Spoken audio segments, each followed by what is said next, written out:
السلام علیکم ورحمۃ اللہ وبرکاتہ۔ اگر کوئی شخص ایسی بیماری میں مبتلا ہو جو بیماری لا علاج ہو، اب وہ بیماری ٹھیک نہیں ہو سکتی، اس بیماری کا درست ہونا، صحیح ہونا مشکل ہو، تو اب ہمیں ایسی بیماری میں کیا کرنا چاہیے؟ تو میں آپ کو ایک ایسا وظیفہ اور ایک ایسا عمل بتانے جا رہا ہوں۔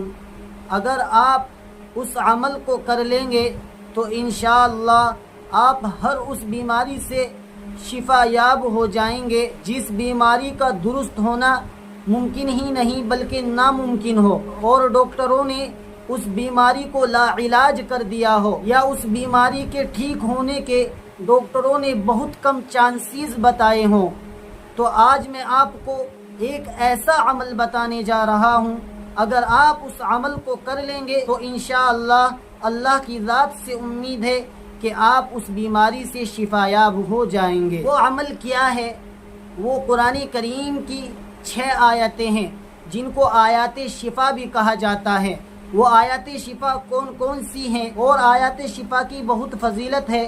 ایک بزرگ جو اپنے وقت کے، اپنے زمانے کے بہت بڑے فقیہ گزرے ہیں، ان کا بیٹا ایک مرتبہ بہت زیادہ بیمار ہو گیا اور وہ اپنے بیٹے کا علاج کرتے رہے، لیکن ان کا بیٹا بیماری سے ٹھیک نہیں ہو سکا۔ وہ بزرگ اللہ تبارک و تعالی سے دعا کر کے اور درود شریف پڑھ کے سو گئے، اور جیسے ہی وہ بزرگ سو گئے، خواب میں اللہ کے نبی صلی اللہ علیہ وسلم کی زیارت ہوئی۔ تو ان بزرگ سے اللہ کے نبی صلی اللہ علیہ وسلم نے فرمایا، کیا بات ہے، بڑے پریشان نظر آتے ہیں۔ ان بزرگ نے اپنی ساری پرابلم بتائی، اپنی ساری پریشانی بتائی کہ ایسے ایسے میرا لڑکا بیمار ہے اور بہت زیادہ بیمار ہے، میں نے اس کا بہت علاج کر لیا لیکن اس کو شفا نہیں مل رہی ہے۔ تو اللہ کے نبی صلی اللہ علیہ وسلم نے ان بزرگ سے فرمایا، تم آیات شفا سے کیوں غافل ہو؟ اور اللہ کے نبی صلی اللہ علیہ وسلم نے ان بزرگ سے اتنا ہی خواب میں فرمایا، اور وہ بزرگ خواب سے بیدار ہو گئے۔ اور وہ بزرگ کیونکہ بہت بڑے فقیہ تھے تو ان بزرگ نے قرآن کریم میں وہ 6 آیتیں تلاش کی جن کو آیات شفا کہا جاتا ہے، اور ان بزرگ نے ان 6 آیتوں کو ایک کاغذ پر لکھ کر پانی میں اچھی طریقے سے ہل کیا، یعنی اچھی طریقے سے پانی کے اندر اس کاغذ کو گھولا، اور پھر اس پانی کو اپنے بیٹوں کو پلا دیا۔ تو ان کا بیٹا بالکل صحیح اور سالم ہو گیا، اور بیماری سے ان کے بیٹے کو راحت مل گئی اور وہ بیٹا شفا یاب ہو گیا۔ وہ لکھتے ہیں کہ میرا بیٹا بیماری سے اس طریقے سے ٹھیک ہو گیا جیسے زنجیروں سے آزاد ہو گیا ہو۔ تو جو شخص ایسی بیماری میں مبتلا ہے جس کا علاج ممکن نہیں ہے، وہ بیماری لا علاج ہو چکی ہے، تو وہ شخص ان آیات شفا کا عمل کرے۔ وہ آیات شفا کون کون سی ہیں؟ آپ اس کو اسکرین پر بھی دیکھ سکتے ہیں۔ نمبر 1، وَيَشْفِ صُدُورَ قَوْمٍ مُؤْمِنِينَ، یہ سورت نمبر 9 ہے، سورہ توبہ، آیت نمبر 14 یعنی 14۔